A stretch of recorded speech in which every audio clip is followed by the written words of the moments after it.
পুতুলের প্রতিভা দেখবেন, পুতুলের প্রতিভা দাঁড়ান দেখাইতাছি।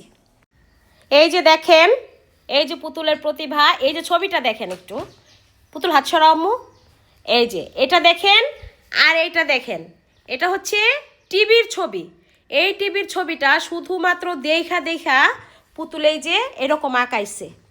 কেউ কিন্তু মাশাল্লাহ বলতে ভুল করবেন না, একটু ডিফারেন্স হইলেও কিন্তু খুব যে একটা মিলে নাই বা খারাপ হয়েছে এরকমও না। আপনারা একটু ভালো করে লক্ষ্য করে দেখেন, এটা হচ্ছে টিভির ছবি আর এটা হচ্ছে পুতুলের নিচে রাখানো ছবি। মাশাল্লাহ, সবাই আমার মেয়ের জন্য দোয়া করবেন আর কেউ মাশাল্লাহ বলতে ভুল করবেন না। পুতুল কিন্তু অনেক ভালো ছবি আঁকে। আপনাদের যে কাউকে দেখলে সামনে বসাইয়া তার ছবি পুতুল আঁকা ফেলতে পারে। মাশাল্লাহ, ও আমার ছবি আঁকতে পারে, ওর বাবার ছবি আঁকতে পারে, মানে যাকেই দেখে তার ছবি কিন্তু ও আঁকতে পারে।